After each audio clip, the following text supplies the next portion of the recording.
So hello and welcome to another unplanned and unscripted XCL race here at Watkins Glen.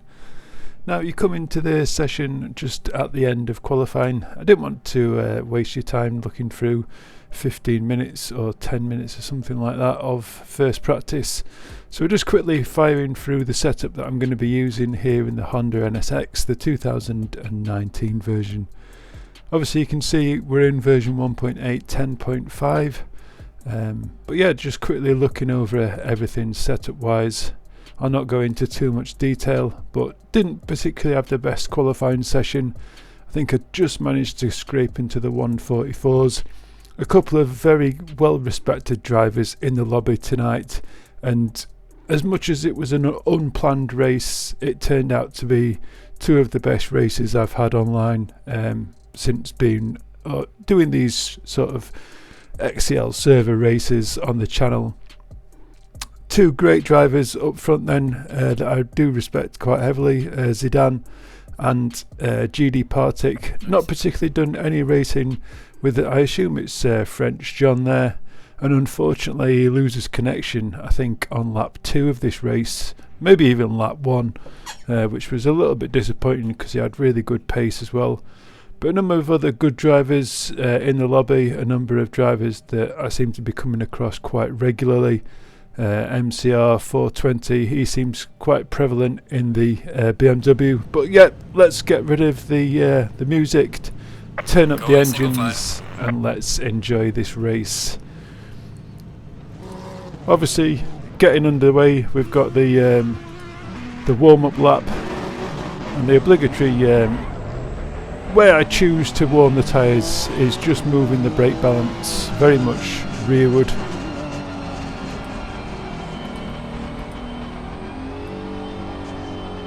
Just trying to use the brake pedal to get as much temperature through the tyre as possible really.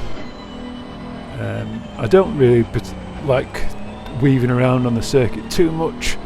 I think it does warm the outer carcass of the tyre, but I think the brake discs do a much better job of resonating heat throughout the rest of the tyre. You can see Partick there choosing to drive in the Ferrari. I know he's a very competent driver in the Ferrari. And we've got this horrible issue early on with the audio again. I really don't know what this is all about. It must be down to a capture issue with the audio. Really not sure. I know it doesn't last the whole Grand Prix or the whole race, so please do stick with it.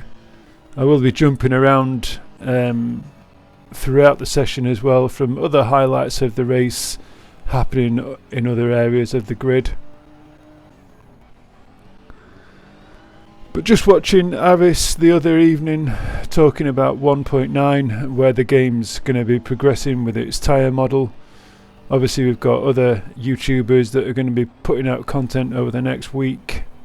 As we hit the 19th Wednesday this week, we're going to be looking at all the other new cars. I think there's the Porsche, the Ferrari, and the Lamborghini, and the new circuit.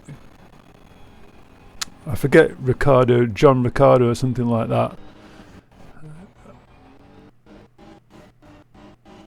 But yes, really don't know what is going on with that audio.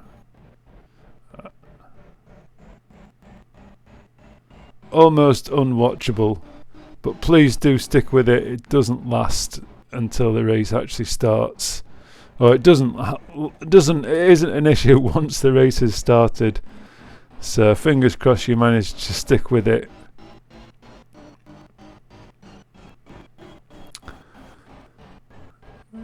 So yeah, everyone just trying to warm the tyres. As much as that is very frustrating. Obviously we're trying to get the tyre pressures to around 27.8 for this version of the game.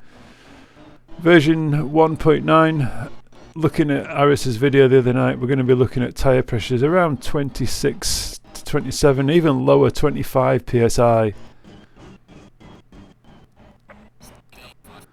That is so annoying. It must be annoying even watching this. It's annoying commentating on it just now. I didn't do any commentary during the actual game itself. Rear Gamer Regamer. So thankfully we've finally got rid of that horrible audio issue. Might even have to just totally wipe my disc and do a full format of the disc that I copy from and to, because that's just proper annoying me. But yeah, let's get into the start of this race then, coming round to the formation lap as we join the grid. Hopefully you'll join me for race 1 and race 2. I know it's a chunk of time to watch, but there's so many lessons learned throughout these videos. I really am enjoying doing them and kind of came back. So away we go then, green lights, looking across, looking at that radar, coming into turn 1, managing just to cut in front of Partick there, just to cover off the first corner. Trying to get a good run out. You can see Partick in the rearview mirror unfortunately dropped back to P4, or maybe even P5 as we cut to some of the footage. Up the hill we go then, through the S's and out into this long back straight. A number of corners at Watkins Glen without a name, but is he going to take a little dive up the inside? I doubt it very much, into bus stop.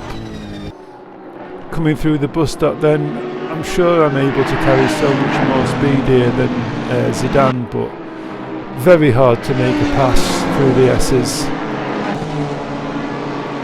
Obviously everyone thinking about where you can carry more speed, how much grip you've got through the tyres. You see John doing a great job keeping ahead, pulled a 1 second lead already, down into the toe. Thank you for someone else commenting on enjoying the corner names. Certainly a good way to learn the circuit. Into the boot then, or the heel, turn 8. We'll discuss the track map very shortly. So getting very close to the Zidane then, as he's trying to find his early pace in the race. A number of different lines being taken by drivers as we pass the Jackie Stewart stand, and ready to start another lap as we exit turn 11.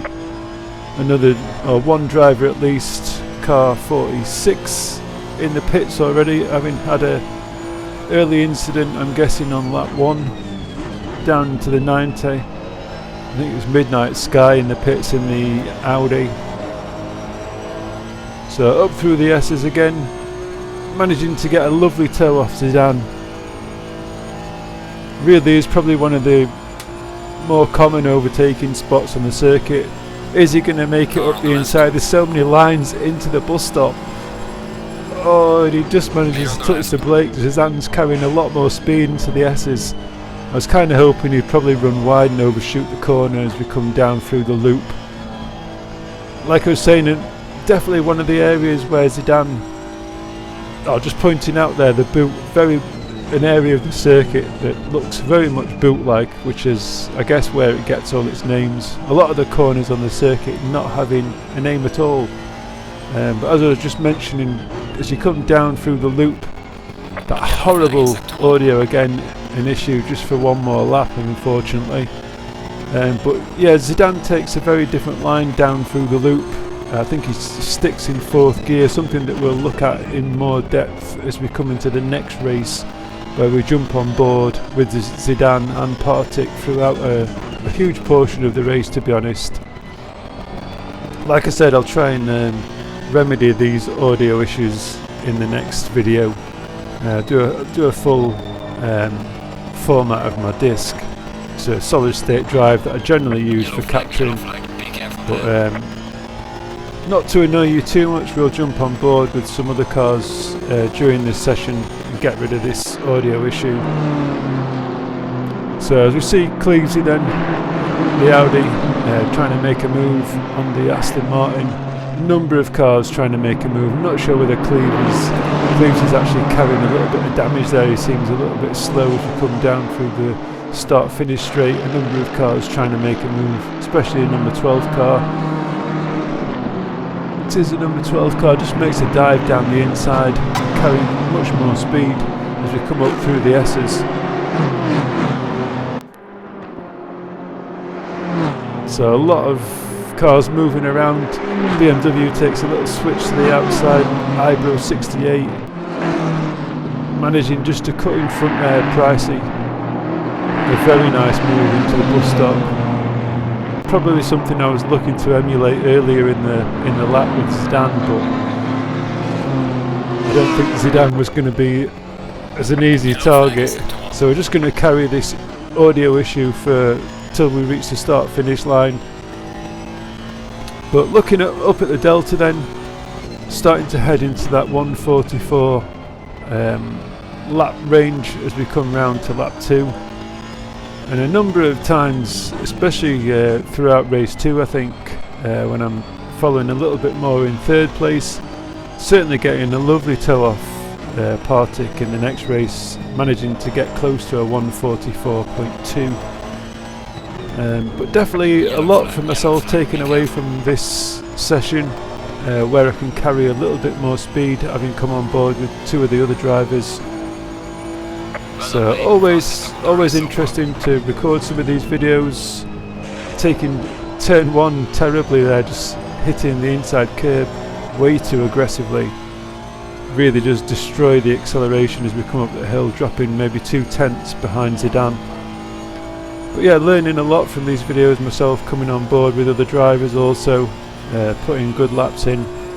Somewhere you could definitely learn from other drivers. I'm all for that. As we come down through the S's here, you see me dropping to take a much tighter line than Zidane, and having been on board with him, he does actually stay in 4th gear through there, which does surprise me. Obviously we're both driving the Honda, so I guess whatever he can do, I can do just as well. And we both take a nice shallow line into, I think it's the heel, as we come up to the toe. Oh, I'm guessing that was the toe, and we're coming up to the heel now. Very much boot shaped, this section of the circuit, which is, I'm guessing, where it gets all its names from. Coming up into turn 9, and again we both take a very shallow line as we cut to see Lynch in the sister Honda number 63 car. Had a very good session with Lynch earlier, just before the race started. The senior driver, I'm guessing he's got the 63 car because he's actually 63 years old. A senior sim racer from Florida, out in the countryside somewhere. I'm sure he was saying he was struggling with his Wi-Fi connection, which is a little bit more apparent in the second race. As we cut to Midnight Sky there, just sat in the pit, the lonely car that's been sat there since probably lap 2, I think, maybe lap 1. But yeah, not sure what damage he took in lap 1 or whether he had a disconnection. I'm really not sure. As we come back through the bus stop then, definitely seemed to catch Zidane early in the corner, and then he just seemed to leave me through the second portion of the loop, coming down to the Chute, or I guess this is the start of the boot. Maybe it's the loop section of the circuit. You have a look on a number of other different websites and they've all got different names for that particular section of the circuit. So trying to take a nice tight line there without touching too much of that inside curb. Gets a nice run on the exit, switching. I thought he'd have switched down to TC7 there, but doesn't.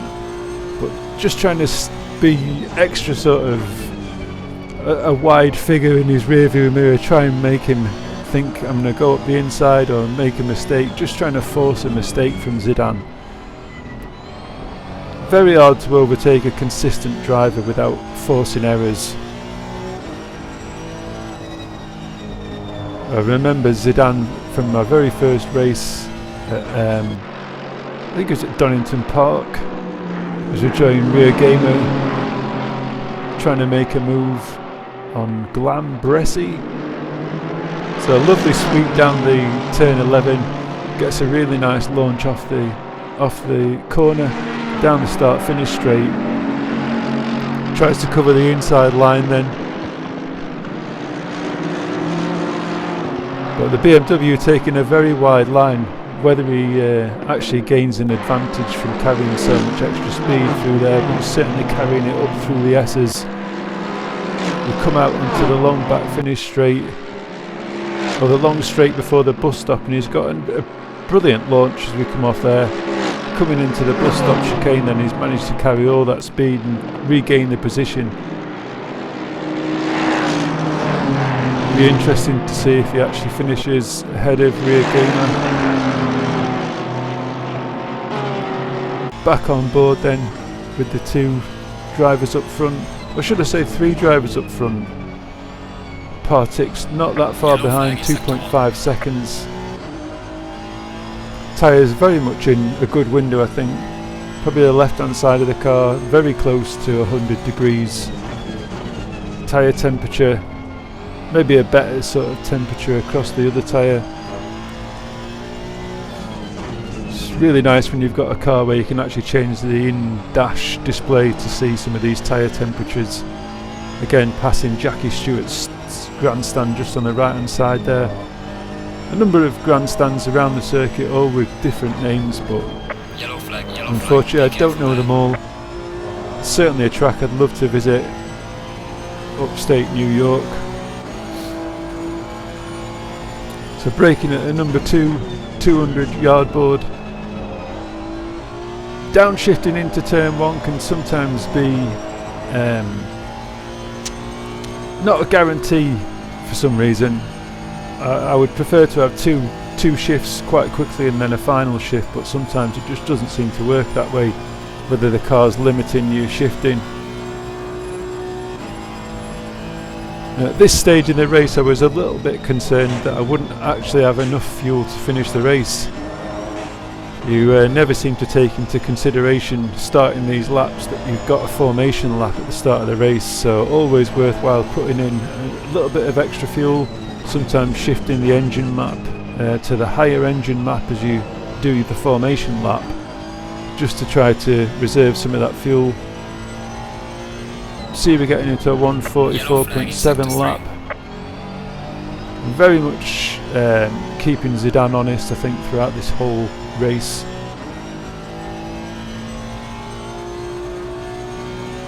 Yeah, Aris was talking about the tyres having a much bigger window for PSI, so that you're not trying to hit this 27.8.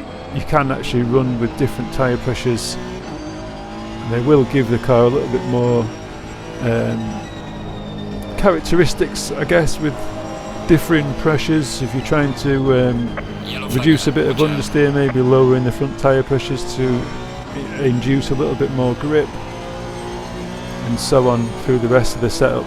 Always a balance, setting the car up. So a nice exit from turn 1 then. You can see we're already up nearly 2/10 on our delta from the previous lap, so hopefully that gets us right up close to Zidane as we come through the S's and out onto the back straight. Still think we're a little bit too far off to be thinking there's a move on, but a 1:44.6 on the delta.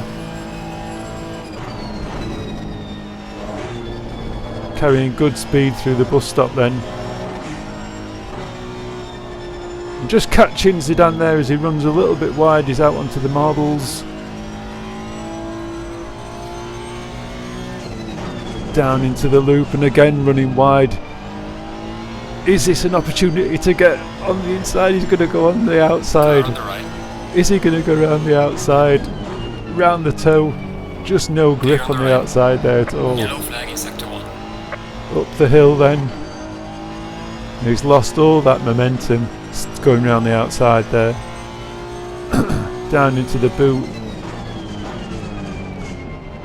I'm sure Zidane's trying to regain his composure from those little errors. So one more lap to go then. It's got to be the final lap here.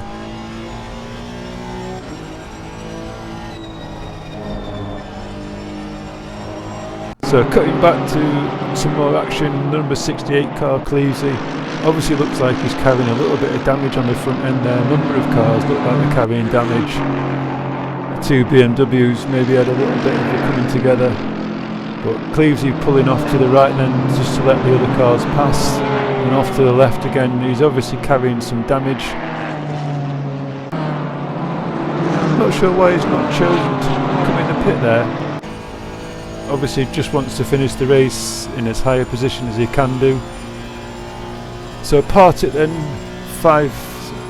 nearly 6 seconds behind. I think he's obviously not getting the tow any longer, so sometimes hard to stick with 2 cars up front if you're not getting that tow.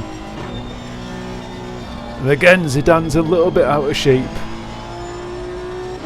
carrying a lot of front end grip, but obviously at the detriment of rear end grip.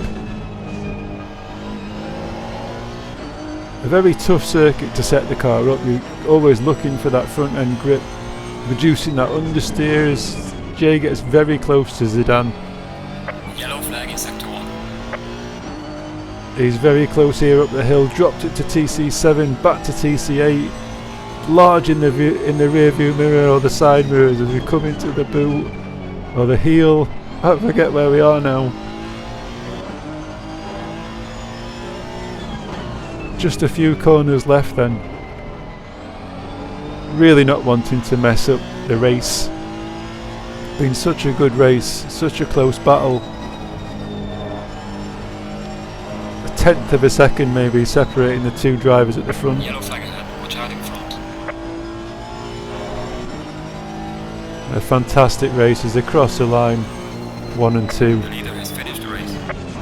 Some good light flashing and appreciation between the 2 drivers there then as they come across the line. We'll have a little look at the obligatory lap times, see what's been occurring in the lap deltas. Always interested to see where people have finished. So Zidane actually pipping that fastest lap with a 1:44.7, although I'm sure I was on for a 1:44.7 at one point during the race, maybe even faster. So looking at my own lap times then, 1:44.9 in the middle sector. Just saying well done to everyone during the race. Looking forward to the second race then. 15 minutes, no pit stops, and hopefully you'll join me for race 2.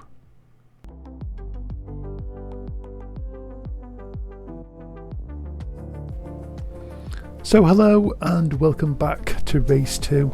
Obviously here again in the Honda NSX at Watkins Glen. Definitely looking forward to this second race. Obviously there's going to be a few minor mixes up within the grid. Obviously we will have lost French John at the midway stage, or maybe the first 2 laps in the last race. So I've now moved from P5 up to P4 as far as I'm aware. Fingers crossed we've got no issues with the audio during this race, and as we can see I'm in P3. So I've got Genie Partick just up ahead with Zidane taking up the leaderboard, or not the leaderboard, the pole position. Alongside, I'm not sure who's alongside in the AMG. It will spring to mind Alex something, but we've got the Porsche just behind us, getting very feisty on this start off. Obviously we're trying to stay nice and ahead of that green section in the radar at the centre of the screen as we get underway on the dirty side of the grid this time. So trying to stick as close to 70 as we can, not let the leaders get too far away from us. So we're all over in the gravel, in the dirty side of the grid. We've got the marbles everywhere, trying to cover off that inside line, stop the Porsche coming up the inside. Thankfully no contact through turn 1. 91 car Mercedes AMG getting wide on the dirt, as well as Partick just on the left hand side as we come up through the S's then. Cars whipping by the camera. Love these camera views, really are good. We're back on board with Partick then, coming down towards the bus stop, and he's covering off the inside line as Ratmaster pulls across the left hand side into the bus stop, and he doesn't make the move. Obviously we're all trying to get through lap 1, discovering where the grip is in the cars. down through the loop, or the chute as some people call it. Or as we come down the bottom of the loop here, just cycling through those MFDs, just trying to see who's around us in the other cars. We've got number 46 car already sat in the pit, which I'm sure is Midnight Sky from the first race, so whether he's doing some sort of broadcasting, not quite sure what's happening with Midnight Sky sat in the pit there. But Alex Stecky then, the AMG that was alongside, or maybe MCR, but I'm sure MCR's in the BMW, he's usually a BMW driver, so maybe deciding just to take a run in a different car for a change. So lap 1 underway then.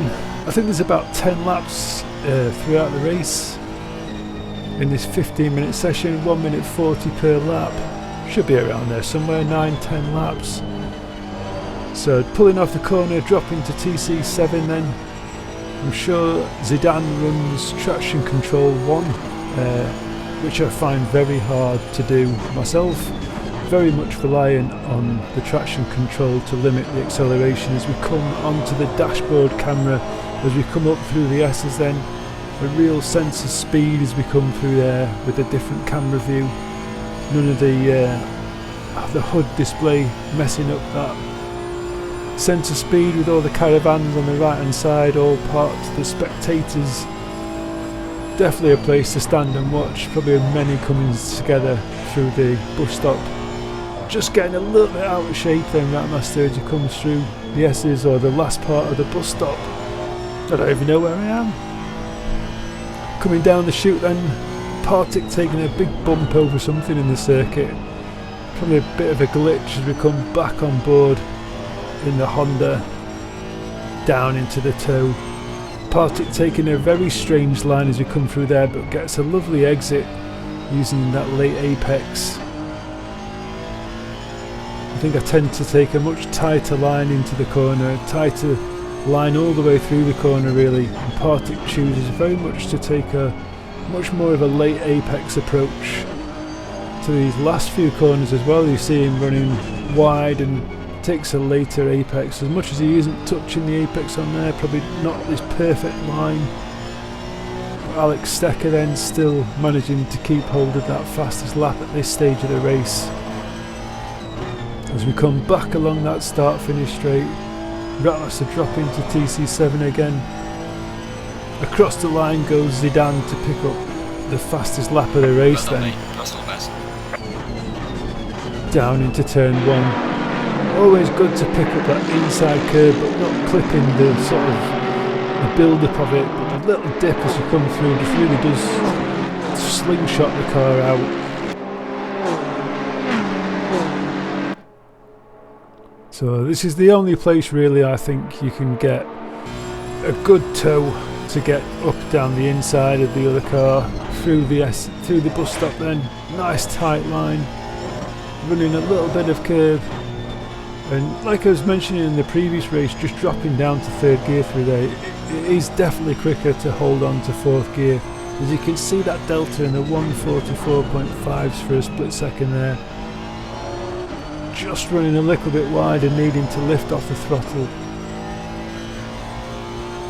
Again, it's just a very different line into the toe, but obviously very similar exit speeds.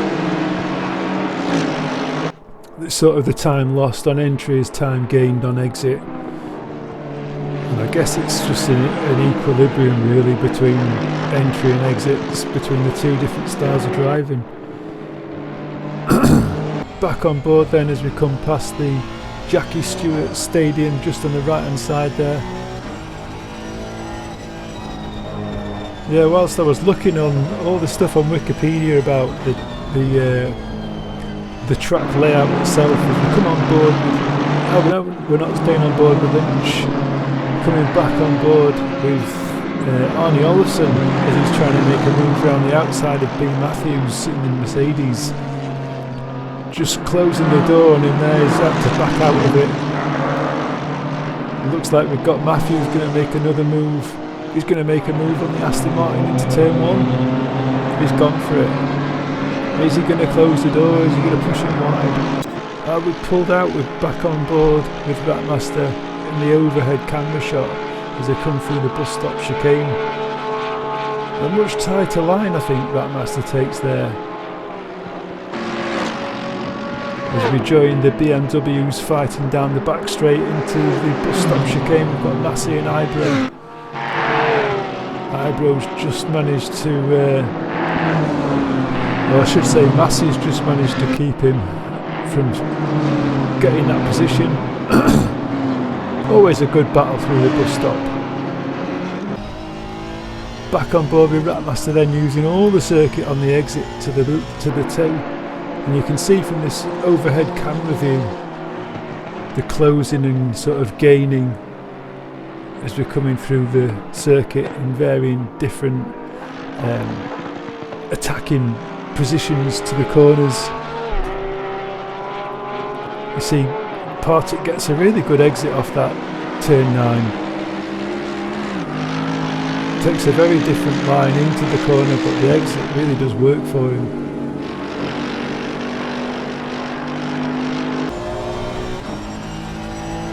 So back on board, the yellow flags seem to have cleared. I'm guessing Midnight Skies left the lobby, no longer got that Sector 1 yellow flags. So in the car then with Ratmaster, as we come up through the S's then, you can see the concentration on his face as he comes through here. Gaining ever so slightly under the rear wing of Partick as we enter the bus stop chicane, braking at that 300 yard board marker, just takes a curb on the inside, running a little bit wide there.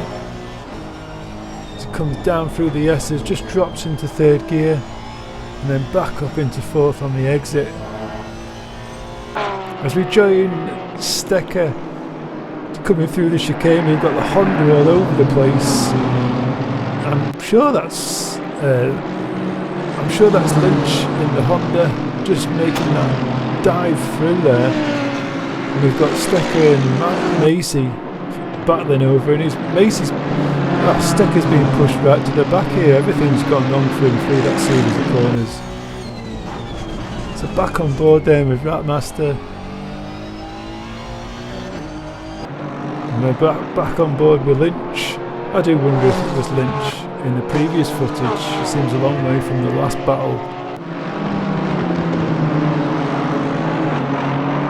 So just going straight on there, obviously we've got some issues with the connection there. I'm sure he was saying he was using an old sort of system for his Wi-Fi connection or his internet connection wherever he is in Florida, out in the countryside somewhere. So back on board with these 3 drivers, lapping very similar pace. As we move forward a car then into Judy Partick's Ferrari Evo 488. Beautiful sounding car, and I do like this in-car view. Obviously it does lean around quite a lot. It's making those final adjustments as he comes into the bus stop chicane. Just probably running a little bit too wide there, but managing to hold on to 4th gear as you come through the apex, down the chute into the, I'd call this the loop really, as you come round, getting on the power nice and early.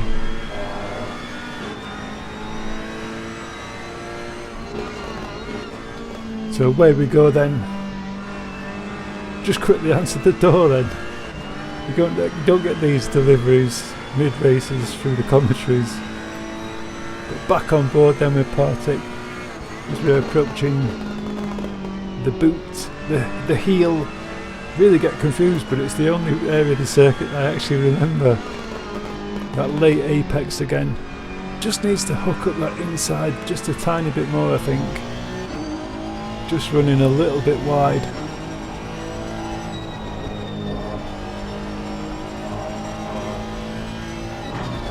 So just clipping that inside curve, then forcing him to run a little bit wide on the exit there.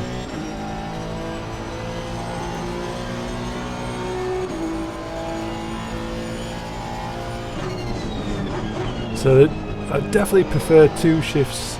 It really does struggle sometimes to come down through the gearbox, and it's not the only car that does that, especially on turn 1 there as we come forward into Zidane's Honda, the race leader. See how he attacks the bus stop chicane. So it doesn't go up into 6th, just drop down into 4th gear and just holds 4th gear all the way through there, which is surprising. All the way through here in 4th gear.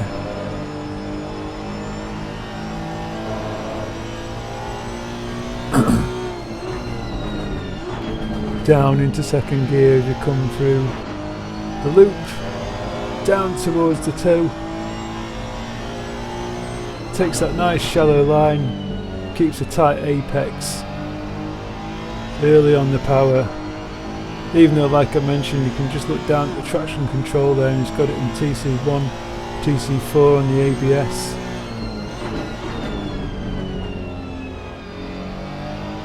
I wonder how he attacks this last corner. Very much the same then, taking a nice shallow line, or sort of a straight line on the brake towards the apex.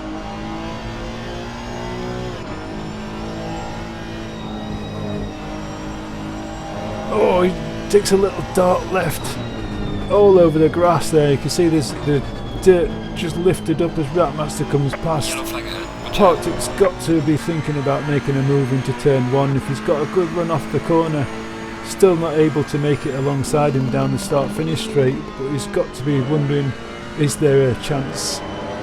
Zidane running wide there as you come up through the S's. Has Partic got a good run out here? Can he carry enough speed to make things matter on this last straight towards the bus stop? He's not able to get anywhere near him. Honda's definitely fast in a straight line here. So through into the bus stop, we've got one more lap after this one. Ratmaster running very wide there, picking up a lot of the inside curb. So is Partic playing alongside? He's not.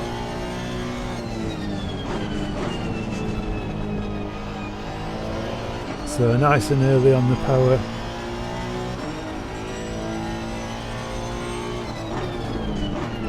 Maybe Partic goes for that wide line to get a good exit, try and get an overtake up the hill. Ratmaster definitely uses much more of the curb on the left hand side of the track as it sort of peters out into the grass. So a little bounce from the rear end of Partic's car as well. And even looking at the onboard graphic there, I think you can see quite clearly that the tyre pressure is just not something that's coming across in the replay. Obviously it looks like all the tyres are blue on the display there, which it does in the car when we've sat in with Zidane then. So that part of the graphic, not realistic. As you can see there, all the tyres are very much in the green. So on to the last lap then. Running a little bit wide on the exit. And like I'm sure I've mentioned before, a lot of drivers probably push the car to the maximum, and obviously you're allowed 2/3 track offences. Sometimes you can use those to your advantage if you're that way inclined, but invariably I'll try and stick very much to the track limits. I know people like Max Verstappen often use those little discrepancies to make a few seconds here and there. Obviously you can't do it on every lap, but where you can get away with it, I'm sure a lot of drivers do. So a few more corners then before the end of the race. Is anything going to change? Yellow flag in sector 1. Well, it feels like there's a chance there every time he takes that wide line, but very much closing the door.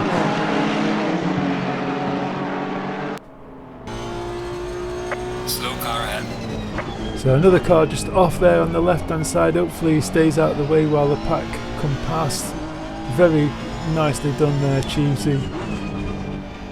Stays out of the way, very much aware of what's going on around him.